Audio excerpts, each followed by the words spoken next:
time it's really this talk, it's not another false start.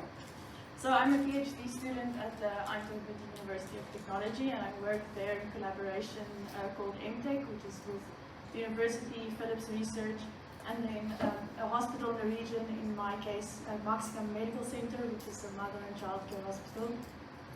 And my work focuses on maternal heart rate variability and whether we could use that for the early detection of complications. And today I will really just give you a high-level overview of what we've been doing so far and what we plan to do next.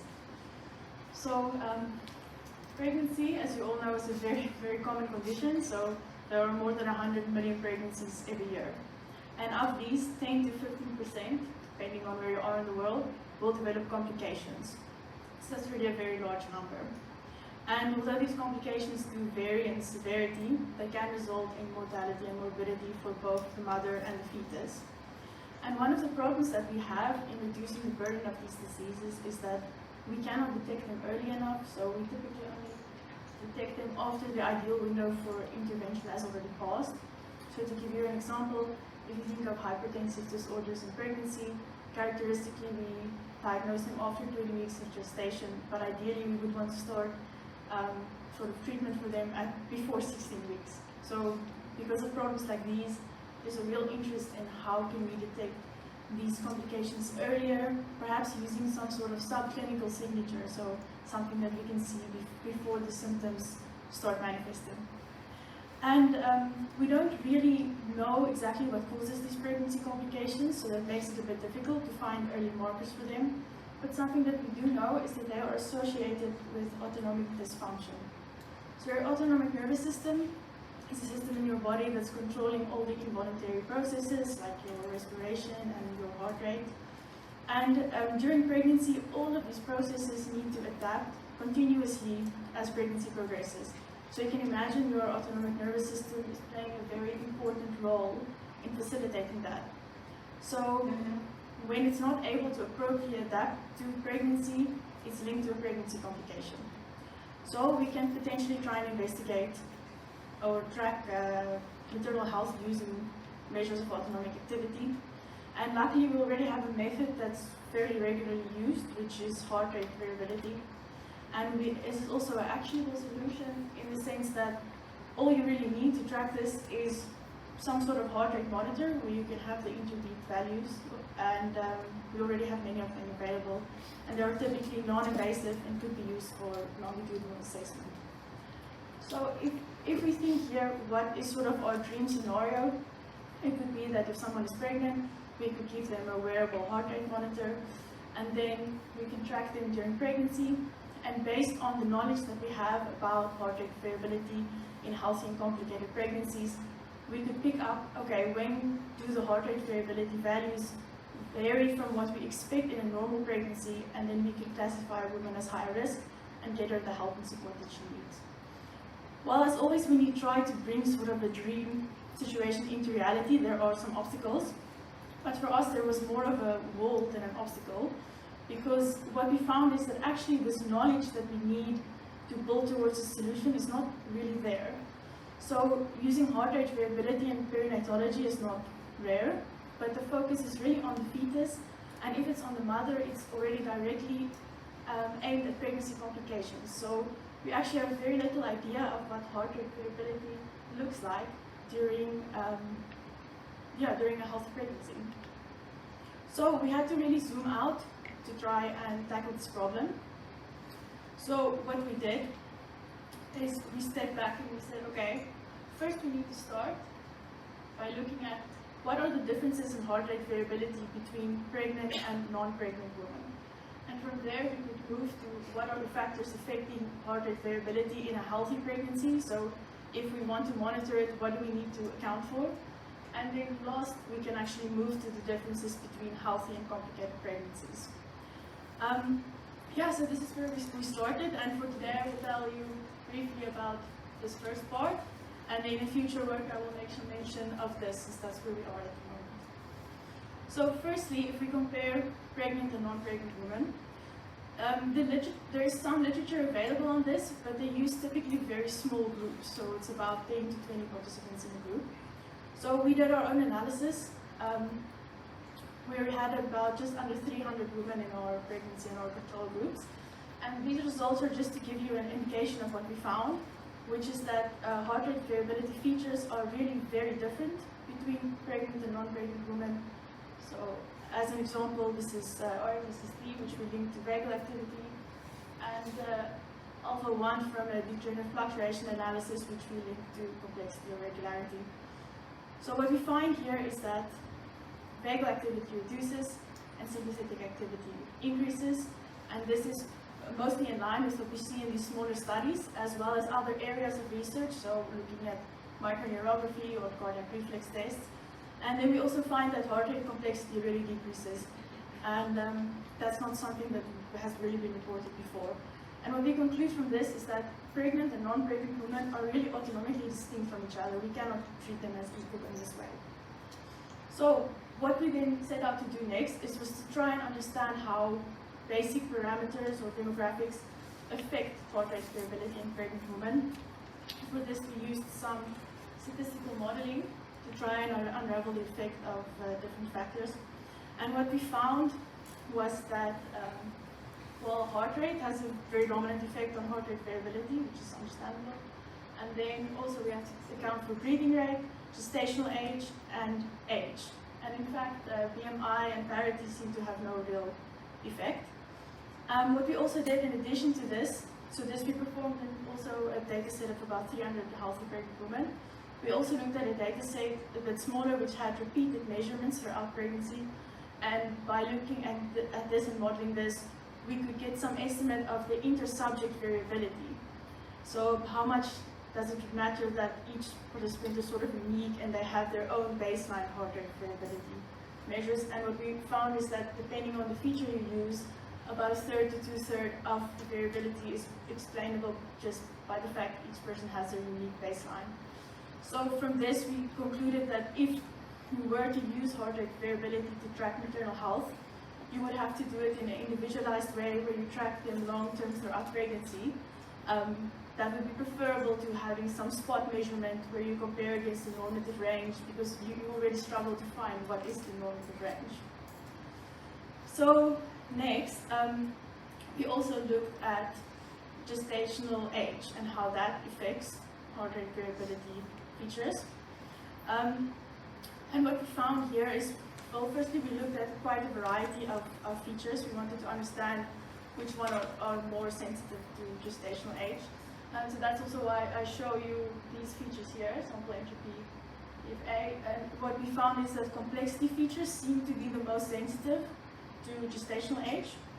And another thing that we found that was interesting for us is that for most features, you really see the sharpest change around here, which is about at the transition from the 2nd to the 3rd trimester. And yeah, for us, we could not find something in the maternal physiology that would indicate why this is happening at this time. But what's interesting is that we do know that that's the time for the fetus where its nervous system is developing the most rapidly. So from this, we also concluded, okay, maternal heart rate variability really changes significantly throughout pregnancy. So we also need to account for that if we want to do this type of analysis. And again, we should probably rather be looking at long-term trends in how heart rate variability is changing, and see when a woman deviates from this trend, again, rather than doing a spot measurement. So apparently this is where we are. So I will just do a final note on some future work that we will do. So we've mostly rounded off this part of the research, and now ideally we would have liked to move to what are the differences in heart rate variability between healthy and complicated pregnancies.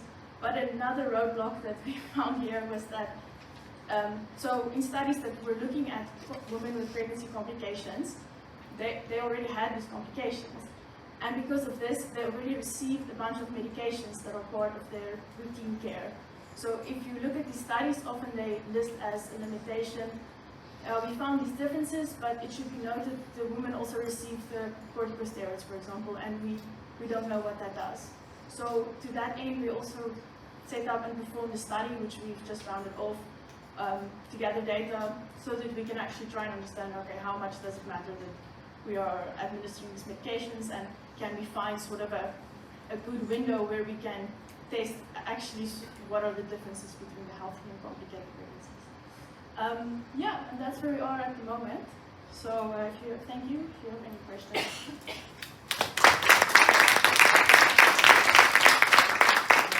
May I say something? This was a really interesting talk, quite novel, very well delivered, and congratulations on a very good presentation. I really enjoyed that. Yeah, well done. I'm very young for that. Nicola.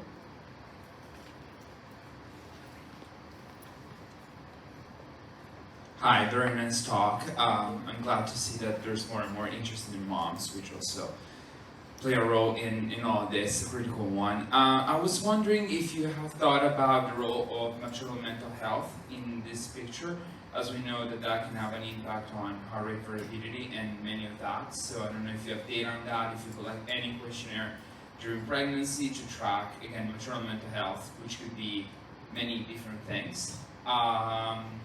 So that's question number one. And then if you thought about monitoring moms or analyzing data collected through sleep, which can be thought a little bit more clean paradigm for which you can actually get rid of some of the confounders that you might have during the day. Thank you. Yes, both very good questions. So for the first one, indeed I know that that's really a factor, but we don't have data on their psychological state. And although that is a big factor, there are many other things that also influence heart rate variability. So that's one thing that we've missed, but we've also missed many other things. So also in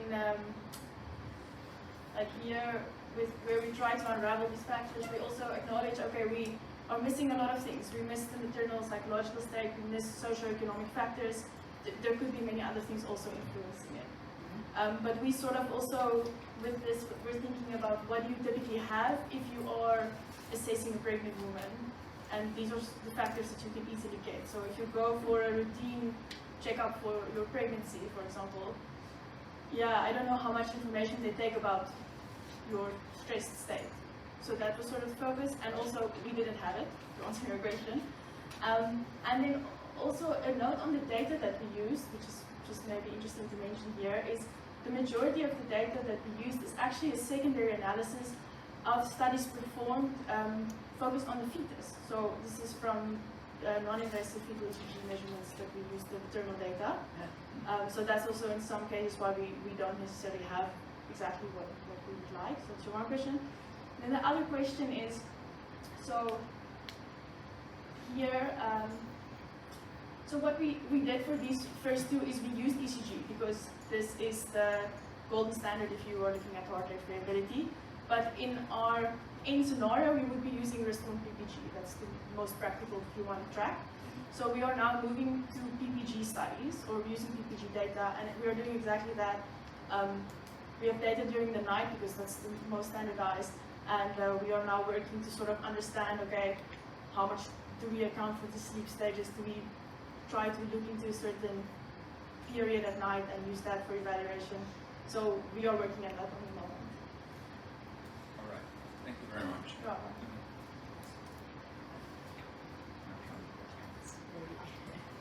I really enjoyed the talk because it was simple and straightforward and leads to a lot of other questions. One question I would have is this a real phenomenon or kind of an epiphenomenon? Is this a marker for something more fundamental is going on?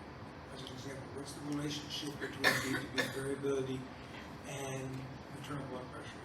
What's the relationship with cardiac output? What's the relationship to heart rate, respiratory rate? Is there any work that's done on variability in an animal model where you can manipulate the animal and try to ferret out in an ethical fashion what's controlling B2B variability? You can give drugs, you know.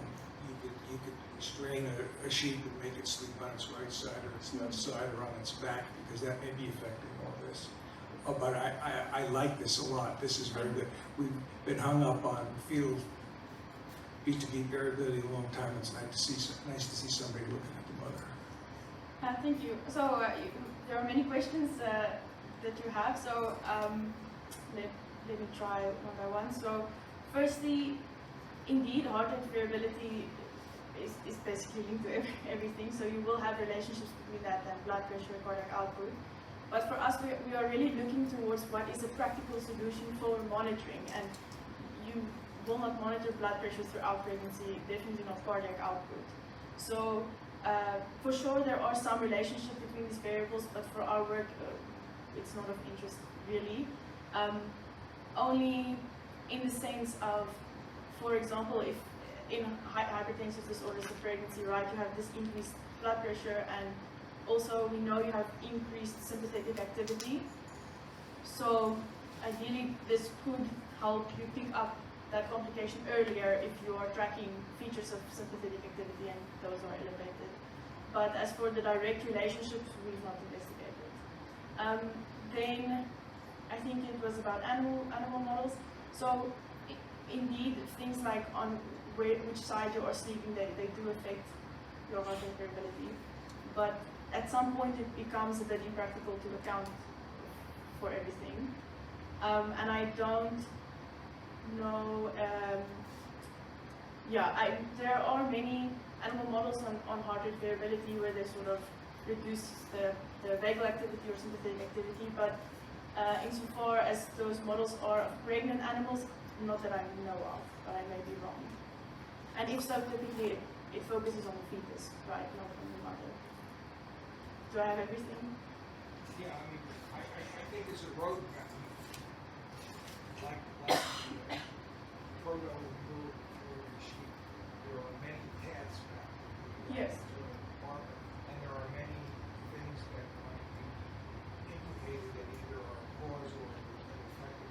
So you're right, animals don't speak on the back, but a lot of them feel pregnant women should not speak on the back. It's indicated as all these major cardiovascular phenomena. But we don't know what, we have no easy way to measure or assess if there is an effect. This would be an easy way to do it, this correlation. I think we've got a nice way to have it. Thank you very much. You can continue this in the break. I think Philip had a question. Yeah, thank you for your very nice talk. Have you given any thought to using this longitudinal analysis during pregnancy of the maternal heart rate to understanding what's going on at the intrapartum phase? In other words, to better interpret the intrapartum maternal heart rate, or more simply as a prior to the mother's condition at the time of labor and delivery. Yeah, very good question. This is not something we've really investigated, but indeed, yeah, it could be that you see certain behavior in the heart rate variability over pregnancy, indicating that the mother is maybe physiologically not in a great state. Labor won't go well, but I've done nothing on that topic, but it is a good suggestion.